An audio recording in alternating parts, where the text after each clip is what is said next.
Bagong kaalaman ang hatid ng Regional Police Community Affairs and Development Unit Cordillera sa isinagawang information drive on leadership at values formation para sa mga estudyante, guro at mga opisyales ng barangay sa Tadian Mountain Province. Police Master Sergeant Lenny Valerio, ibalita mo.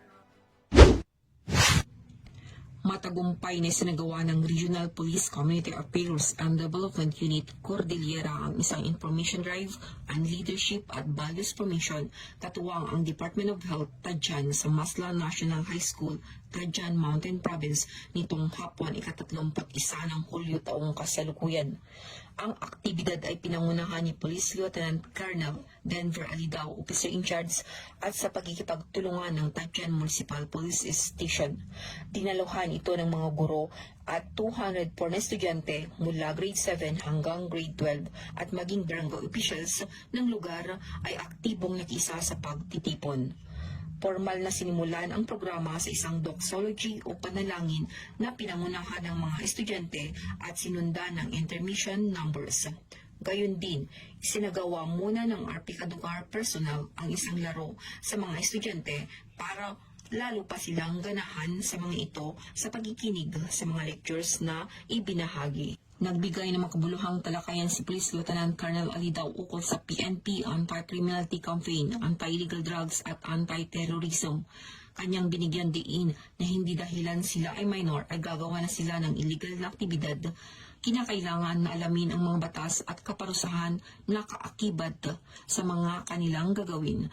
Samantala, tinalakay ni Police Master Sergeant Lenny Valerio ang anti-bullying at ang batas ng Republic Act 11313 o Save Spaces Act o kilalang Anti-Bastos Law bilang bahagi ng Gender and Development Awareness. Binigyan diin niya na mahalagang itaguyod ang respeto sa dignidad sa mga kabataan, lalo na sa mga kababaihan.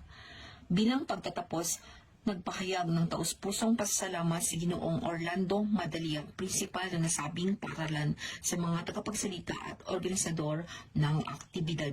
Samantala, nagbigay din ng counseling si Police Lieutenant Colonel Alidao at Police Master Sergeant Valerio sa mga estudyante na madalas inahahagubulin sa guidance counselor dahil sa kanilang kinasasangkutan na labag sa alituntunin ng eskwelahan at maging personal na bagay.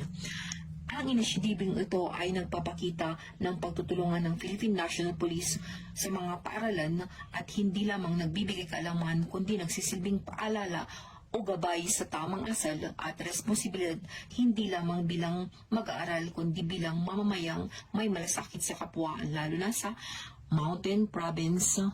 Mula dito sa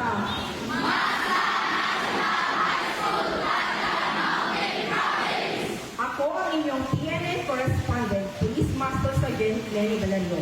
Alagad ng batas, tagataguyod ng balitang pulis.